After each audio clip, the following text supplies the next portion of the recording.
दर्शक हो नमस्कार. वेधकमध्ये स्वागत आहे. मी प्रशांत आराध्य. आमचं चॅनल आपलं कसं वाटतं, प्रतिक्रिया द्या, सबस्क्राईब करा, लाईक करा, शेअर करा. आज आपण बोलतो आहोत अकलूज नगर परिषदेच्या निवडणुकी संदर्भात. त्याचं विश्लेषण आपण करतोय. अकलूज नगर परिषदेची निवडणूक ही मोहिते पाटील यांच्या विरुद्ध रामभाऊ सातपुते अशी झाली. माजी आमदार रामभाऊ सातपुते हे भाजपचे आमदार नेते आणि त्यांनी आता माळशिरस तालुका या राजकारणामध्ये उत्तमराव जानकर यांची भूमिका निभावण्याचा म्हणजे त्यांचा तो प्रयत्न दिसतो आहे. आणि यापूर्वी उत्तमराव जानकर हे मोहिते पाटील यांचे प्रखर विरोधक मानले जायचे. मात्र विधानसभा 2024 मध्ये जानकर यांनी मोहिते पाटील यांच्याबरोबर दोस्ताना केला आणि आमदारकी पदरात पाडून घेतले. रामभाऊ सातपुते यांचा पराभव केला आणि त्यानंतर सातपुते यांनी मोहिते पाटील विरोधक म्हणून माळशिरस तालुक्यामध्ये जोरदार यंत्रणा राबवली. भाजपची त्यांना साथ आहे. मुख्यमंत्री देवेंद्र फडणवीस यांचा आशीर्वाद त्यांच्या पाठीशी आहे. त्याच्यामुळं पालकमंत्री जयकुमार गोरे असतील किंवा अन्य भाजपचे नेते हे कायमच सातपुते यांना ताकद देताना दिसत आहेत. आणि अकलूज नगर परिषदेची जी निवडणूक होती ती भाजपकरता अत्यंत महत्त्वाची होती. विधान परिषदेचे आमदार रणजितसिंह मोहिते पाटील हे भाजपचे, त्यांची टर्म आता 2 महिन्यामध्ये संपते आहे. त्यामुळे आता पक्ष त्यांचा काय विचार करणार हे पुढच्या काळामध्ये दिसून येईल. मात्र रणजितसिंह मोहिते पाटील हे भाजपमध्ये आहेत. मात्र 2024च्या लोकसभा निवडणुकीपासून मोहिते पाटील, खासदार धैर्यशील मोहिते पाटील असतील, विजयसिंह मोहिते पाटील, जयसिंह मोहिते पाटील हे भाजपच्या विरोधामध्ये काम करतात. आणि लोकसभा निवडणुकीमध्ये पहिल्यांदा धैर्यशील मोहिते पाटील यांनी भाजप सोडली आणि शरद पवार यांच्या राष्ट्रवादी काँग्रेस पक्षात प्रवेश करून उमेदवारी घेतली आणि तुतारी चिन्हावरती उभारले. प्रचंड मोठी सहानुभूतीची लाट मोहिते पाटलांच्या बाजूने माढा लोकसभा मतदारसंघात निर्माण झाली होती. आणि त्यावेळेस तेव्हाचे सिटिंग खासदार जे होते रणजितसिंह नाईक निंबाळकर फलटणचे यांचा पराभव झाला. भाजपचा पहिल्यांदा पराभव 2024 म्हणजे या अलीकडच्या काळामधला हा 2024च्या लोकसभेचा हा होता आणि मोहिते पाटील त्याला कारणीभूत होते.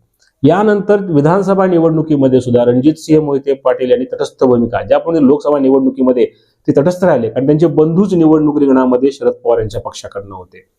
विधानसभा निवडणुकीच्या अगोदर रणजितसिंह मोहिते पाटील हे अगदी महाविकास आघाडीच्या स्टेजवर सुद्धा दिसले होते, जेव्हा माजी मुख्यमंत्री सुशीलकुमार शिंदे यांचा नागरी सत्कार अकलूजमध्ये झाला होता.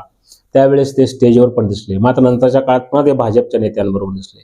विधानसभा निवडणुकीमध्ये सुद्धा साखरपट्ट्यामध्ये माढा लोकसभा मतदारसंघातल्या अनेक ठिकाणी भाजपचा पराभव झाला. शिंदे शिवसेनेचाही पराभव झाला. सांगोल्याची जागा शिंदे शिवसेनेने गमावली. माळशिरसची जागा शरद पवार यांच्या राष्ट्रवादीने जिंकली. म्हणजे उत्तम जानकर तिथून निवडून आले. पूर्वी तिथं भाजपचे राम सातपुते विजयी झाले होते.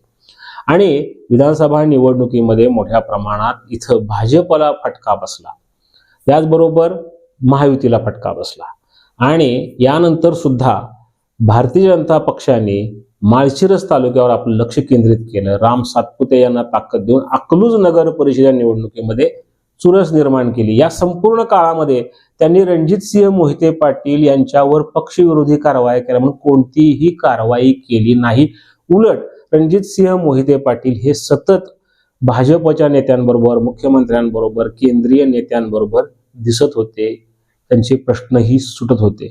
म्हणजे एका वेळीच मोहिते पाटील यांना गोंजारायचं, दुसऱ्या बाजूला मोहिते पाटलांच्या विरोधामध्ये राम सातपुते यांना ताकद द्यायची. भाजपनं इथं अशा अनेक खेळ्या खेळल्या. त्यामुळे अकलूज नगर परिषदेची निवडणूक जशी जशी जवळ येत होती तसं तसं माळशिरस तालुक्यामधील अनेक नेत्यांना, जे अगदी मोहिते पाटलांच्या जवळचे नेते होते, त्यांनाही भाजपमध्ये घेण्यात आलं. आजूबाजूचे जे अन्य ग्रामीण मधले नेते होते त्यांनाही भाजपमध्ये प्रवेश देण्यात आला. आणि अकलूज नगर परिषद निवडणूक ही अत्यंत प्रतिष्ठेची केली. ह्या मागच्या 2 निवडणुका लोकसभा आणि विधानसभेच्या भाजप तिथं पराभूत झालं होतं. त्यामुळे सगळ्यांचं लक्ष अकलूज नगर परिषदेकडे होतं.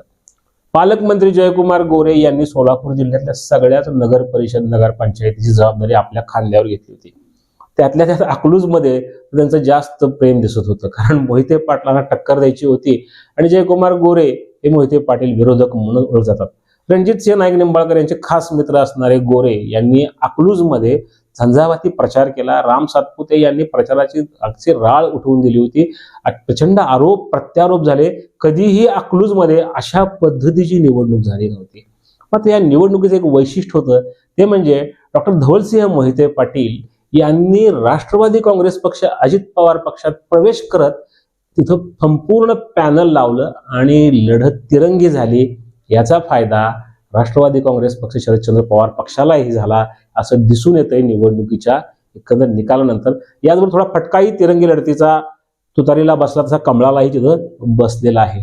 पण या निवडणुकीमध्ये भाजपचा पराभव झाला असला तरी 4 नगरसेवक हे भाजपचे निवडून आलेले आहेत। तिथं पक्षाच्या चिन्हावरचे 4 नगरसेवक निवडून आले आणि जवळपास 9,000पेक्षा जास्त मतं ही इथे ज्या भाजपच्या नगराध्यक्ष पदाच्या ज्या उमेदवार होत्या पूजा कोथमिरे यांना मिळालेली आहेत। हाही एक विचार करायला लावणारी गोष्ट आहे, कारण अकलूजमध्ये भाजपची ताकद आता हळूहळू वाढताना दिसते। विधानसभेला राम सातपुते यांना चांगली मतं तिथे मिळाली होती, एवढी मतं मिळाली नव्हती आणि त्यांच्या उमेदवारांचा सगळा जर विचार केला जे त्यांनी 26 उमेदवार या अकलूज शहरामध्ये दिले होते, 13 प्रभागांमध्ये 26 नगरसेवकांच्या जागेकरता, त्यात सुद्धा त्यांना चांगली मतं त्यांच्या जी नगरसेवक पदाची उमेदवार त्यांना मिळालेली आहेत। त्यामुळे येणाऱ्या निवडणुकांमध्ये हा एक थोडीशी धोक्याची घंटा सुद्धा मोहिते पाटील गटाकरता आहे, कारण हळूहळू भाजपचा विस्तार होतो। भाजपनं अकलूज नगर परिषद जिंकायची म्हणून निवडणूक लढवली, परंतु त्यांचा जो उद्देश होता की मोठ्या प्रमाणात इथं भाजपचा गवगावा हवा निर्माण करायची आणि पुढच्या निवडणुकांकरता वातावरण निर्माण करायचं, आणि याच्यामध्ये राम सातपुते थोड्याफार प्रमाणात यशस्वी झाले। मात्र मोहिते पाटलांनी आपला गट जो होता तो शाबूत ठेवला। धैर्यशील मोहिते पाटील यांना आक्रमकपणा दाखवावा लागला। जयसिंह मोहिते पाटील यांचा मुत्सद्दीगिरीपणा, त्यांची चाणक्य नीती, विजयसिंह मोहिते पाटील यांचं व्यक्तिमत्व हे सगळं याला कारणीभूत ठरलं आणि मोहिते पाटलांची पुढची पिढी या निवडणुकीच्या निमित्तानं राजकारणात सक्रिय झाली। अकलूज आणि मोहिते पाटील हे समीकरण आहे, म्हणजे प्रतापसिंह मोहिते पाटील स्वर्गीय माजी मंत्री, याचबरोबर विजयसिंह मोहिते पाटील यांचा हा बालेकिल्ला, आणि अशा ठिकाणी भाजपनं कोणत्याही मोहिते पाटलांना बरोबर न घेता, खरं धवलसिंह मोहिते पाटील हे भाजपच्या जवळ होते, मात्र त्यांनाही बरोबर न घेता सर्व मोहिते पाटलांच्या विरोधात इथं भारतीय जनता पक्षानं आपली ताकद वाढवण्याकरता म्हणून एकला चरोचा नारा दिला, अनेकांना आपल्या गळ्याला लावून घेतलं अन्य नेत्यांना, आणि ही निवडणूक लढवली, प्रतिष्ठेची केली। मात्र पराभवाची हॅट्रिक या निमित्तानं इथं झाली। राम सातपुते विधानसभेला पराभूत झाले, लोकसभेला रणजितसिंह नाईक निंबाळकर पराभूत झाले, आणि आता अकलूजमध्ये पुन्हा राम सातपुते, भाजप, पालकमंत्री जयकुमार गोरे यांनी एवढं मोठी ताकद लावली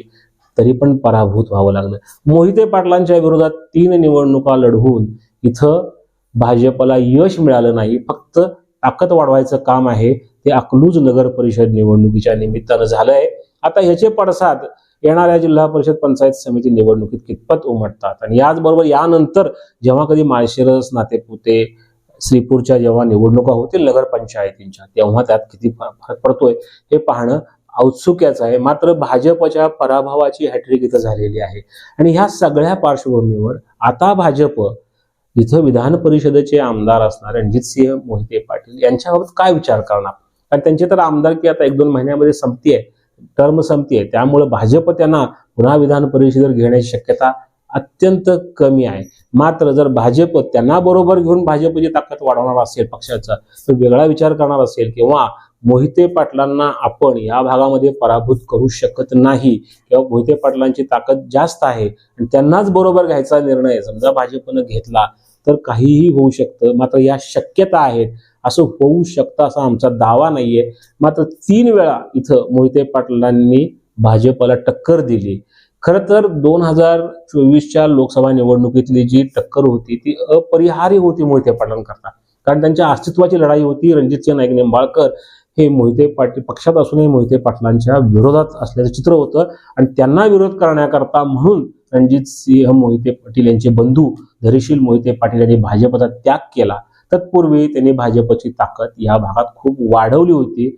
मात्र आपला गट, आपला तालुका हे सगळं शाबूत ठेवण्याकरता मोहिते पाटलांनी भाजपशी टक्कर दिली। लोकसभेला लढले, जिंकले, विधानसभेला लढले, जिंकले, आता नगर परिषद निवडणुकीमध्ये ते लढले आणि जिंकले। त्यामुळं अशा परिस्थितीमध्ये आजूबाजूच्या मतदारसंघांवर होणारा निगेटिव्ह भाजपचा परिणाम पाहता भाजपसाठीचा मोहिते पाटलांना भाजप पुन्हा जवळ करून ताकद देणार की येत्या काळामध्ये अजून राम सातपुते, रणजितसिंह नाईक निंबाळकर यांना ताकद देऊन माळशिरस तालुक्यामध्ये मोहिते पाटलांना आव्हान देण्याचा प्रयत्न होणार हे पाहणं गरजेचं आहे। कारण भाजपनं मोहिते पाटील, रणजितसिंह मोहिते पाटील यांच्याशी आपलं नातं कायम ठेवलंय. मात्र दुसरीकडं ते राम सातपुते यांना या मतदारसंघात मोठी ताकद देत आहेत. अशीच अवस्था पालकमंत्री जयकुमार गोरे यांची सुद्धा आहे. हळूहळू भाजप माळशिरस तालुक्यामध्ये मोहिते पाटलांच्या गडाला सुरुंग लावण्याचा सतत प्रयत्न करतोय. एक मात्र निश्चित, यापूर्वी उत्तमराव जानकर, आमदार उत्तमराव जानकर जी भूमिका बजावत होते मोहिते पाटील विरोधकांची, ती आता राम सातपुते बजावत आहेत आणि त्यांना सुद्धा प्रतिसाद मिळतोय. कारण माळशिरस तालुक्यामध्ये मोहिते पाटलांच्या विरोधात असणारं मतदानही मोठं आहे. ते हळूहळू राम सातपुते यांच्या बाजूने झुकताना दिसतंय, म्हणजे भाजपकडे वळताना दिसतंय. ही सुद्धा मोहिते पाटलांना विचार करायला होणारी गोष्ट आहे. पाहू येत्या काळामध्ये भाजप मोहिते पाटील म्हणजेच आमदार रणजितसिंह मोहिते पाटील यांच्याबाबत काय निर्णय घेणार या निवडणुकीनंतर. कारण मोहिते पाटलांनी 3 वेळा भाजपला माळशिरस तालुक्यात नमोहरम केलेला आहे. नमस्कार.